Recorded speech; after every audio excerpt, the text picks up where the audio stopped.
환영합니다. 네, 한 번 더 이사하겠습니다. 주님의 이름으로 축복합니다. 네, 축복합니다. 코로나 바이러스로 모두 어려운 상황 속에 있는 것 같습니다. 최대한 조심해 주시고, 저희 아이들이 다니는 어린이집에도 저희 아이들만 빼고 지금 다 확진이 된 상황이에요. 그래서 참 어렵습니다. 저도 그래서 매일 자가 진단 키트로 오늘 아침에도 하고 이렇게 참여를 하게 되었습니다. 아이들로 인한 확산세가 더 커지는 것 같습니다. 또 백신 접종을 하지 않았기 때문에 어린이집 아이들의 확산세가 굉장히 빠르고 또 굉장히 심각하게 또 확진이 되는 것 같습니다.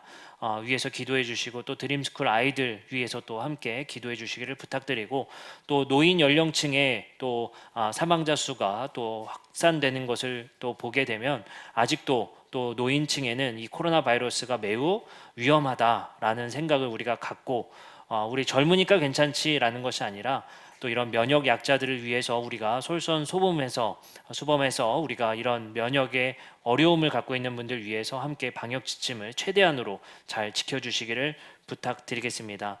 오늘 말씀 우리가 잘 아는 말씀입니다. 가이사의 것은 가이사에게, 하나님의 것은 하나님에게. 이 말씀 우리가 잘 알고 있는데 과연 또 잘 알고 있는지 우리가 함께 살펴보고, 오늘 말씀이 우리에게 하시는 어떤 말씀인지, 그리고 또 이 말씀을 읽었었던 초대교회 독자들에게는 어떤 의미였을지를 함께 살펴보고자 합니다. 오늘 말씀의 시작은 이렇게 시작됩니다. 이에 바리새인들이 가서 어떻게 하면 예수의 말에 올무에 걸리게 할까 상의하고 라는 말씀으로 시작합니다. 누가 등장하죠? 바리새인들이 등장합니다. 근데 바리새인들이 어떠한 책략을 썼어요. 근데 어떤 책략을 썼냐면요, 예수님을 올무에 걸리게 하려고 뭔가 상의하고 생각해서 예수께 접근합니다. 고의적이죠. 16절에 또 다른 집단이 등장합니다. 자기 제자들을 헤롯 당원들과 함께 예수께 보내게 됩니다. 우리가 이 부분을 좀 놓치면 안 됩니다. 바리새인들만 간 게 아니고요, 바리새인들의 자기 제자들과 또 리더십들은 간 게 아니에요. 바리새인들이 자기 제자들과 헤롯 당원들과 함께 예수께 보내게 됩니다. 여기서 또 등장하는 집단이 있는데 헤롯 당원이 등장합니다. 그러면 두 집단이 간 걸로 알 수 있어요. 바리새인들과 헤롯 당원이 등장해서 예수님께 다가갑니다. 그 의도는 분명했죠. 뭔가 말의 올무에 걸리게 하려고 두 집단이 가게 됩니다. 우리는 먼저 이 두 집단이 어떤 집단인지를 먼저 알아보는 것이 좋을 것 같습니다. 먼저 우리는 바리새인들은 잘 알고 있어요. 그러나 헤롯 당원은 잘 모릅니다. 헤롯 당원은 독특한 집단입니다. 어떤 집단이냐면요, 우리가 잘 아는 집단들은 누구였죠? 바리새인, 사두개인, 에세네파, 열심당 정도가 있습니다. 간략하게 소개해드리면 바리새파는 율법 중심적이고, 바리새파라는 이름 자체가 사실 분리되다라는 의미예요. 분리주의자들입니다. 세속을 경계하고 정통적인 율법을 지킴을 통해서 이 땅의 하나님 나라를 이루고자 하는 집단들이었습니다. 사두개파는 그것보다는 조금 당국에 또 귀속되어서 제사장 노릇을 하며 성전세를 받으면서 그곳에 기거하는 또 집단들이었습니다. 둘 다 종교 집단입니다. 에세네파도 마찬가지예요. 에세네파는 완전한 분리를 꿈꿨어요. 그래서 아예 사막에 나아가서 세속과는 떠나서 살겠다라는 자들이었습니다. 그래서 세례 요한이 여기에 속하지 않았을까라는 의견들이 많습니다. 마지막 열심당원입니다. 열심당원은 시카리파라고도 하는데, 이 열심당원 같은 경우는 아주 급진적인 무력으로 이 땅에 로마를 물려내고 이 땅에 하나님 나라를 가져오겠다 생각했었던 집단들입니다. 근데 이 네 집단은요, 공통점이 있어요. 모두 종교 집합체입니다. 하나의 종교를 가지고 이 땅에 하나님 나라를 가지고자 하는 다른 생각을 가진 집합체들입니다. 근데 헤롯 당원은 달라요. 헤롯 당원은 종교 집합체가 아닙니다. 헤롯 당원은 정치 집합체고, 헤롯의 당원이라는 말 자체가 정치적이고 아주 헤롯에게 귀속되어서 정치적으로, 어떻게 보면 지금으로 따지면 정부의 당국에 노릇하는 사람들입니다. 그렇기 때문에 로마에게도 아주 호의적인 사람들이겠죠. 왜냐하면 헤롯 왕 자체를 유대인들은 왕으로 인정하지 않았습니다. 분봉왕이라고 하죠. 헤롯 왕 자체를 나라에서는 인정하지 않았지만 로마에서 세운 왕이게 됩니다. 그 헤롯과 한패가 되었다라는 것 자체가 로마에 복속하는 자들 정도로 생각하면 되겠습니다. 그 헤롯 당원들과 바리새파가 왔다는 건 아주 독특해요. 왜 독특할까요?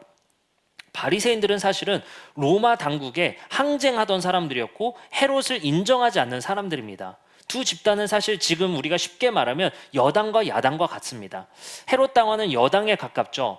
친정부적인 성향이 있었습니다. 하지만 우리 바리새파는 야당적인 성격이 강한 것이죠. 그래서 바리새파는 우리가 잠깐 알면 좋은 것은 뭐냐면요, 바리새파는 나쁜 놈들, 바리새파는 아주 위선적인 놈들이라고 생각할 수도 있겠지만 사실 당시의 바리새파는 꽤 존경받는 사람들이었습니다. 어떤 일이 있었냐면요, 가이사의 칙령으로 인해서 유대인들의 인구조사에 들어가는 시기가 있습니다. 그 예수님 시대에도 있었죠. 인구조사를 들어가는 이유가 뭐였을까요? 세금 때문입니다. 인두세를 내게 되는데 한 명당 얼마씩의 세금을 내게 됩니다. 근데 그 인두세는 결국엔 가이사에게 바쳐지는 세금으로서 바리새인들을 이것을 항쟁하게 됩니다. 그래서 수천 명이 죽는 일이 일어나게 돼요. 그만큼 세금에 아주 부정적이고 로마 당국의 세금을 내는 것 자체가 이들은 우상숭배다라 여기었던 사람들이 바로 바리새파 사람들입니다. 그래서 이 바리새파는 우리가 결국엔 이 지경이 된 이유는 우상숭배 때문이다, 우리가 이 포로 생활을 끝내려면 우상 숭배를 끝내야 된다는 생각이 매우 강하게 있었던 사람들이고 로마 당국에 저항하던 종교단체였습니다. 헤롯 당원은 어땠을까요? 틈만 나면 세금 내지 않는 사람들을 고발하여서 가이사의 명을 어겼다라고 고발하는 자들입니다. 그 두 무리가 예수께 접근한 거야. 그럼 여기서 우리는 한 가지 생각해 볼 수 있겠죠.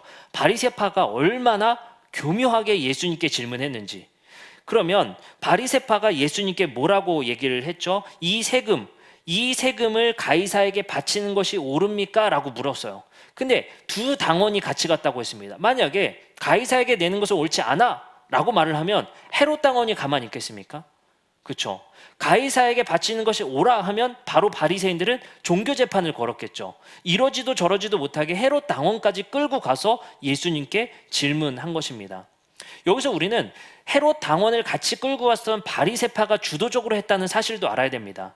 바리새파를 조금 더 깊이 들여다보면 사실 바리새파는 꽤 존경받는 일들도 했었지만 예수님 시대에 예수님은 철저하게 바리새파를 부정적으로 보십니다. 몇 가지 성경 속에서의 사례를 통해서 바리새파가 생각했었던, 그리고 바리새파가 집중했었던 것이 무엇인지를 한번 같이 보도록 하겠습니다. 마태복음 3장 5절부터 6절의 말씀을 보면 세례 요한이 세례를 주는 장면에서 이런 말씀이 있습니다. 이때 예루살렘과 온 유대와 요단강 사방에서 다 그에게 나와 라는 표현이 있어요. 다 그에게 나와 라는 것이 무엇일까요? 꽤 많은 사람들이 세례 요한에 열광하고 있었습니다. 저 선지자는 뭔가 달라, 우리가 가서 세례를 받아야겠어 라는 사람들이었습니다. 그렇기 때문에 종교적으로 세례 요한이 꽤 인기가 있었던 것 같아요. 근데 마태복음 3장 7절 그 바로 다음 절의 말씀에 보면 이런 말씀이 있습니다. 요한이 많은 바리새인들과 사두개인들이 세례 베푸는 대로 오는 것을 보고 라는 표현이 있어요. 바리새인과 사두개인들이 경계하기 시작합니다. 세례 요한이 세례 주는 그 장소로 염탐하러 그들이 가기 시작해요. 왜 그랬을까요? 경계하고 있다는 거예요. 이 사실 자체가 뭘 의미하냐면요, 종교적 기득권을 잃고 싶지 않은 바리새인들과 사두개인들의 심리를 볼 수 있는 겁니다. 점점 더 종교적 인기가 어디로 넘어가요? 저 광야에 외치는 소리인 세례 요한에게 넘어가기 시작하는 거예요. 부패한 종교라고 생각하고 부패한 집단이라고 생각했던 많은 민중들이 세례 요한의 그 깨끗함과 그 정결함을 바라보고 뭔가 다른 세례 요한에게 접근하는 모습에 사두개인과 바리새인들은 두려움을 느끼기 시작하는 거예요. 여기서 우리는 한 가지 힌트를 얻을 수 있습니다. 바리새인들과 사두개인은 철저하게 자기들의 종교적 기득권에 매몰되어 있었고 그것에 가장 중요점을 두고 있었다는 것입니다. 한 가지 사례를 더 보도록 하겠습니다. 마가복음 12장 12절의 말씀에 보면 이런 말씀이 있어요. 그들이 예수의 이 비유가 자기들을 가리켜 말씀하신 줄 알고, 여기서 자기들이 서기관들과 바리새인들입니다. 예수님께서 비유로 서기관과 바리새인들을 질책하시죠. 근데 뒤에 말씀이 재밌어요. 줄 알고 잡고자 하되 무리를 두려워하여 예수를 두고 가니라. 여기서 뭘 두려워했다라는 표현이 나요? 무리들을 두려워한대요. 여기서 무리들이 누구냐면 예수를 쫓는 무리들입니다. 그 무리들을 두려워했다는 거예요. 그러면 지금 사두개인과 바리새인들, 종교 집단들 뭘 두려워하고 있어요? 여론을 두려워하고 있는 거예요. 어떠한 무리들의 여론을 두려워하고 자기들의 종교적 기득권을 지키고자 한 자들이 바로 바리새인들입니다. 또 한 가지 말씀이 있어요. 요한복음 3장 1절에 우리가 잘 아는 인물이 등장합니다. 바로 밤중에 예수님을 찾아온 니고데모입니다. 니고데모도 바리새인입니다. 요한복음 3장 1절에 이런 말씀이 있습니다. 그런데 바리새인 중에 니고데모라 하는 사람이 있으니 유대인의 지도자라. 지도자급이에요. 그리고 바리새인입니다. 그가 예수님을 찾아왔어요. 그리고 예수님께서는 그에게 뭐라고 말씀하시죠? 거듭나야 할 것이다 라고 말을 합니다. 그 니고데모가 거기서 끝나지 않아요. 뒤에 또 등장합니다. 요한복음 7장 50절에서 52절에 니고데모가 등장합니다. 이런 말씀이 있습니다. 그 중에 한 사람 곧 전에 예수께 왔던 니고데모가 그들에게 말합니다. 우리 율법은 사람의 말을 듣고 그 행한 것을 알기 전에 심판하느냐? 여기서 니고데모가 한 그 청중이 누구냐? 바리새인들에게 말을 하고 있는 거예요. 바리새인들이 예수님을 잡고자 그것을 서로 회의하고자 할 때 니고데모는 뭐라고 하죠? 우리 율법은 사람의 말을 듣고 그 행한 것을 알기 전에 심판하느냐? 말만 듣고 심판하는 것이 과연 율법이냐? 우리가 하는 행위가 옳으냐라고 바리새인들에게 항변합니다. 니고데모의 마음이 돌아서고 있다는 사실을 알 수 있죠. 그러자 52절 그들 바리새인들이 말합니다. 그들이 대답하여 이르되 너도 갈릴리에서 왔느냐? 찾아보아라. 갈릴리에서는 선지자가 나지 못하니라 하였더라. 여기서 찾아보라 라는 의미가 뭘 찾아보라는 거예요? 너가 성경을 찾아봐라 라는 거예요. 성경을 찾아봐라. 성경을 찾아봐라. 갈릴리에서는 선지자가 나지 않는다. 베들레헴에서 난다 라고 바리새인들이 반박하고 있는 것이죠. 어찌되었던 여기서 니고데모는 하나님 예수님으로부터 거듭남에서 듣고 난 이후에 바리새인들의 행동을 질책하고 있습니다.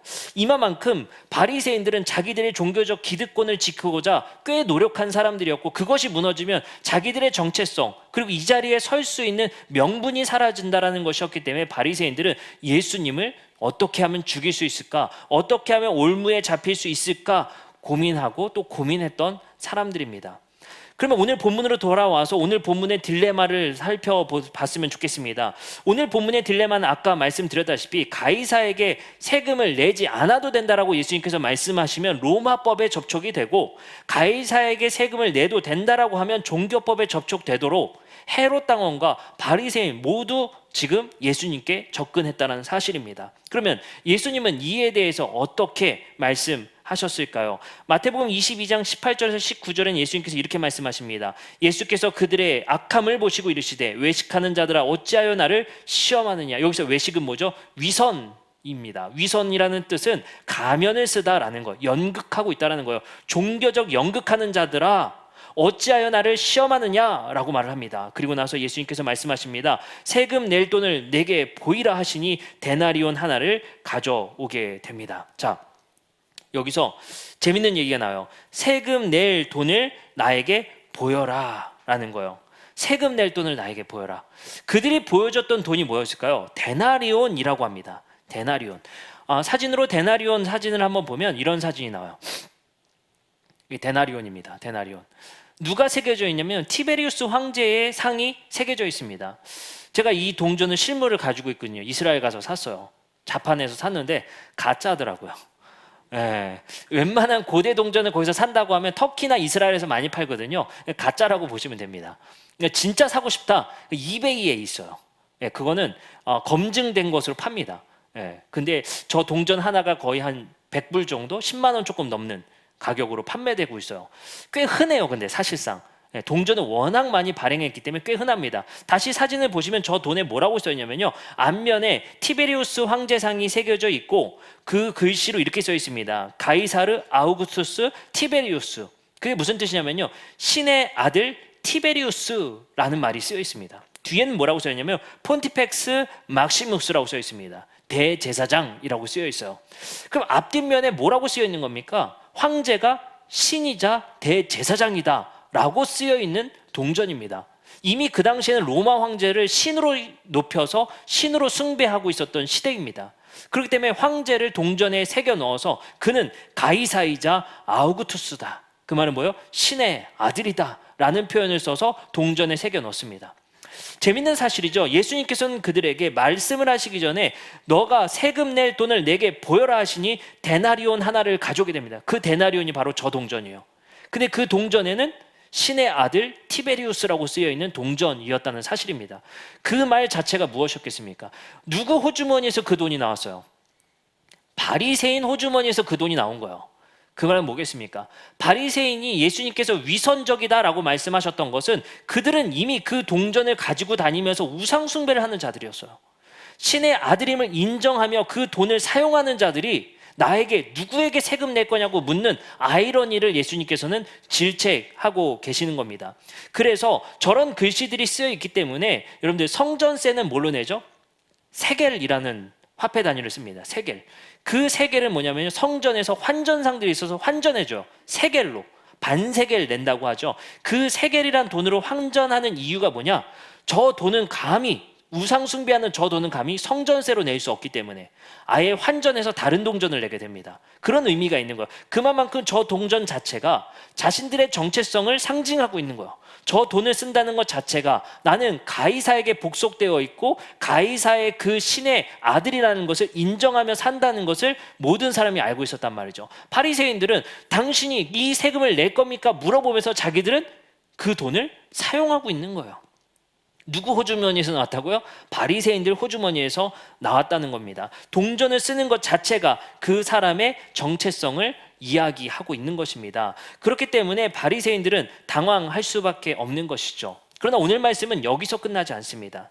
예수님께서는 이렇게 말씀하십니다. 20절입니다. 예수께서 말씀하시되 이 형상과 이 글이 누구의 것이냐? 여기서 분명히 말씀하시죠. 이 형상과 이 글, 동전에 쓰여 있는 형상 누구예요? 티베리우스 황제. 글이 뭐라고 했어요? 신의 아들 티베리우스.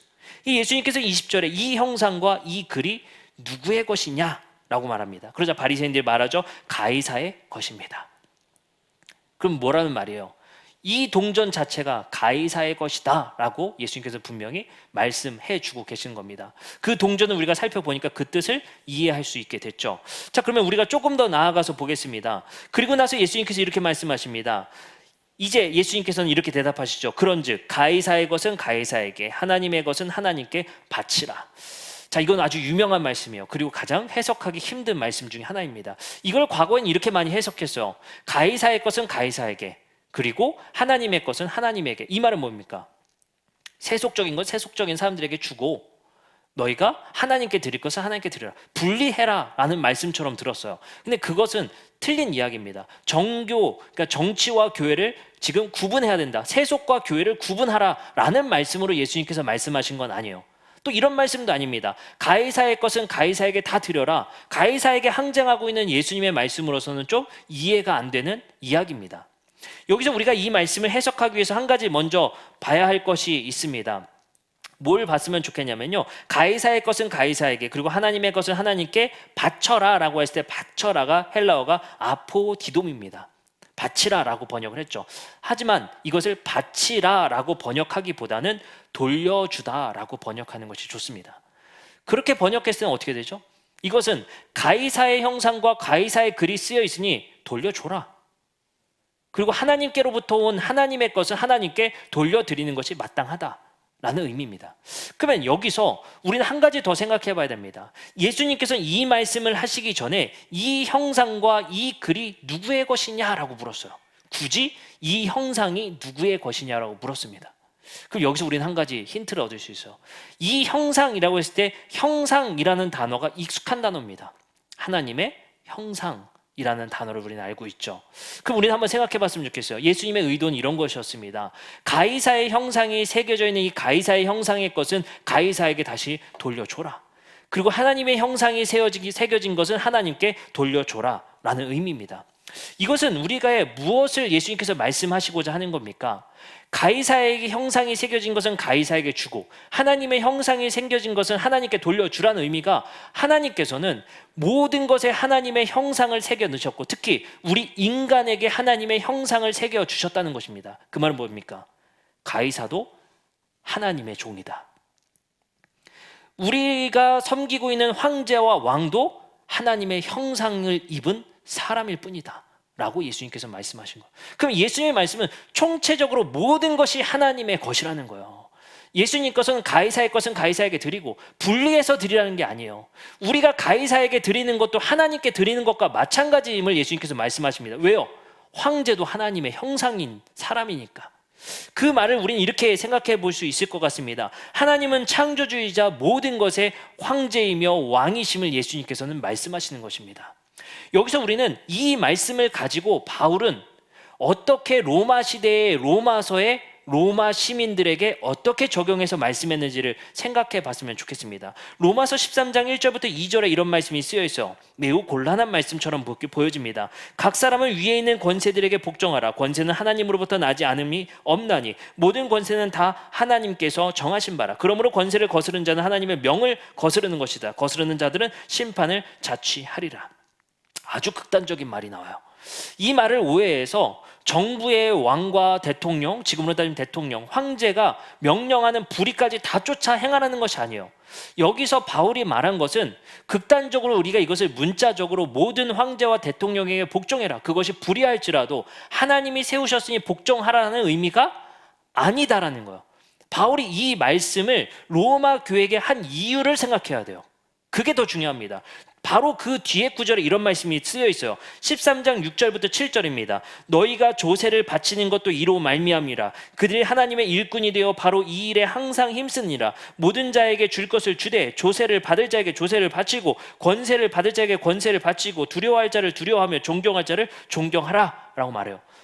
결국은 바울이 왜 위에 있는 권세에게 복종하라, 그것은 하나님이 세우셨다라고 말을 했느냐? 세금을 내란 얘기예요. 너희가 로마 시민으로서 기독교인이어도 너희의 왕이 하나님이어도 너희는 뭘 해라? 세금을 내고 그곳에서 살라는 거예요. 그럼 왜 이런 말씀을 바울은 이렇게 했을까요? 사실은 매우 거부감도 생기는 이야기인 것 같습니다. 근데 이 정황과 상황을 살펴봐야 됩니다. 당시에 유대 그리스도인들이 로마에서 문제를 일으키기 시작합니다. 어떤 문제였느냐?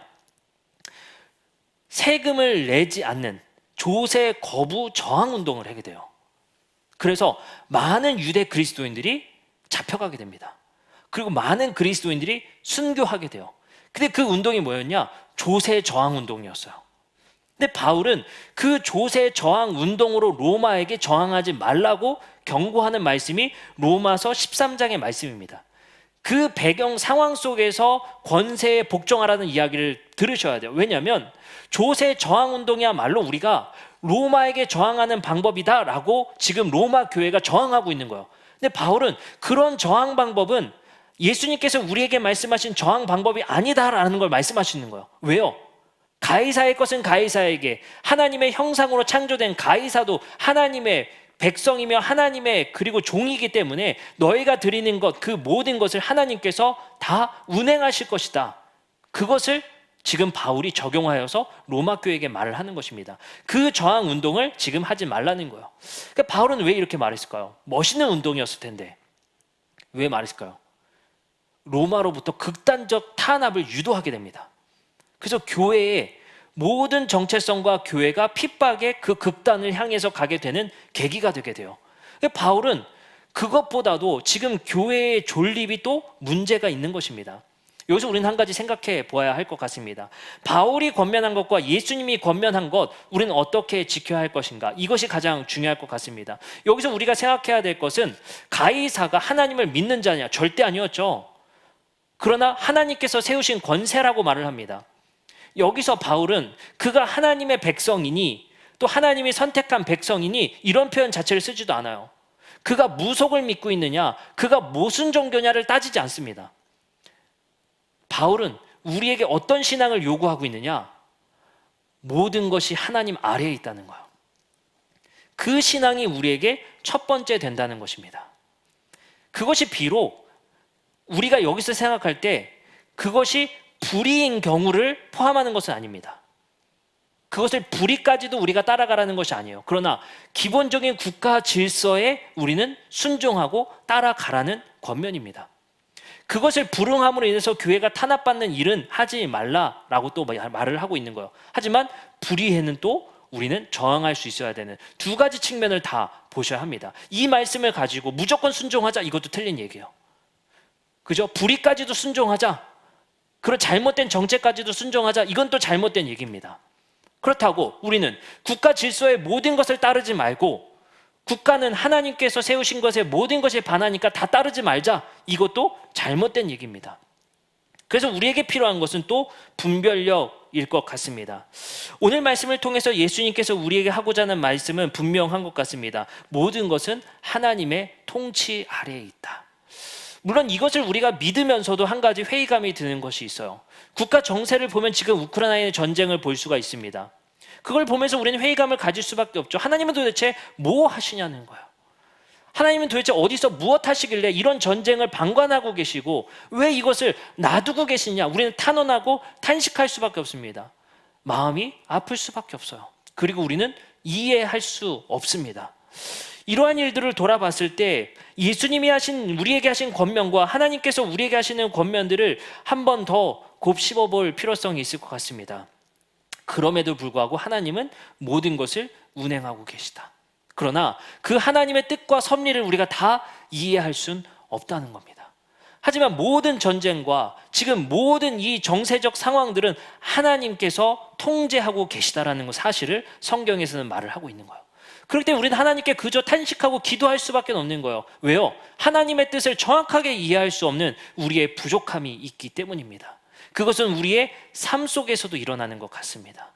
우리의 작은 삶도 하나의 우주 아니겠습니까? 우리의 삶 속에서 일어나는 전혀 생각하지 못하고 이해할 수 없는 많은 일들 속에서도 우리는 하나님의 섭리 아래에 있다는 것을 믿을 수밖에 없는 것입니다. 그래서 요한계시록의 말씀은 우리에게 큰 위로가 됩니다. 이 땅을 정복하고 있는 에이전트로 쓰고 있다고 하죠. 가이사를. 누가요? 사탄과 용이. 그러나 놀랍게도 하나님은 그 사탄과 뱀된 용 위에서 하나님은 그들도 통제하고 계시다라는 게 하나님이에요. 그들을 통제 못하는 자들로 뱀과 용이 이 땅에서 설치고 에이전트로 가이사를 사용하는 것이 아니라 지금 러시아의 대통령도 마찬가지예요. 그가 사탄의 어떤 에이전트로 이 땅에서 사용되는 그 악을 저지를지 모르겠지만 그들을 조종하고 있는 자들 위에서 하나님은 또 그들을 통제하고 계시다라는 것이 요한계시록이거든요. 그걸 우리는 생각해 봤으면 좋겠어요. 우리는 그 신앙 안에서 생각해 볼 수밖에 없습니다. 하나님의 섭리와 그 우주의 그 하나님께서 가지고 계신 그 뜻을 다 이해할 수는 없습니다. 하지만 하나님께서는 그 모든 것을 통제하고 계시다라는 사실을 믿을 수밖에 없어요. 그 통제 아래에서 하나님의 자비와 긍휼을 구해 볼 수밖에 없습니다.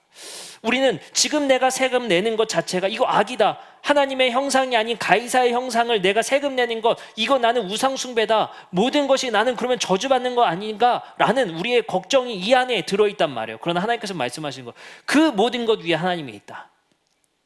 그 모든 것 위에 내가 가이사에게 바치는 그 세금, 내가 하나님의 적절한 뜻 안에서 운행하시겠다라고 말씀하시는 거예요. 많은 사람들이 요즘에 이런 얘기를 하는 것 같아요. 이번 대선 내가 원하는 후보 안 되면 이민 가버리겠다. 많은 사람이 이렇게 말을 하더라고요. 극단적인 것 같아요. 이게 지금 어느 정도 선에서 지금 대선의 구도가 형성되는 것이 아니라 서로가 서로를 악으로 규정하고 있어요. 이런 적은 없었던 것 같습니다.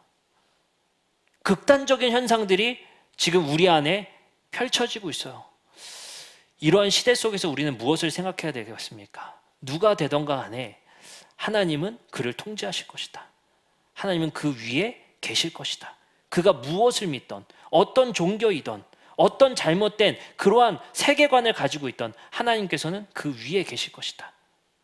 그러나 우리가 물론 그렇다고 해서 우리의 책임, 우리가 해야 할 투표, 그것을 우리가 생각 없이 해야 되는 것도 아닙니다. 우리는 바른 투표를 해야 될 것입니다. 그리고 그것보다 더 중요한 것은 투표 이후에 그것을 철저하게 감시하고 잘못된 것은 잘못됐다라고 말할 수 있는 감시자의 역할도 우리는 해야 될 것입니다. 그러나 우리가 믿어야 될 것은 하나님은 모든 것 위에 계시다. 그것을 믿고 신뢰해 볼 수밖에 없을 것 같습니다. 내가 지금 지지하지 않는 후보가 대통령이 됐을 때 우리도 상심이 크고 절망적일 것 같습니다. 모두 다 다르잖아요. 지금 투표할 대상이. 내가 지지하는 후보가 되지 않았을 때 상심이 있을 것 같아요. 그리고 절망일 수 있을 것 같습니다. 하지만 우리가 믿어야 될 신앙은 그럼에도 불구하고 그 후보 위에 하나님이 계실 거라는 믿음, 신앙이 우리에게 필요할 것 같습니다. 그 안에서 우리가 해야 할 일, 우리가 이 땅에서 맡아야 할 일들을 최선을 다해서 해야 할 일이 바로 오늘 본문 말씀에서 우리에게 하시는 말씀이 아닐까 생각해 봅니다. 가이사의 것은 가이사에게, 하나님의 형상으로 창조된 우리의 모든 것을 하나님께 드릴 수 있는 우리 모든 성도님들이 되시기를 주님의 이름으로 축복합니다. 이제 우리 함께 찬양하며 함께 기도하는 시간 갖도록 하겠습니다.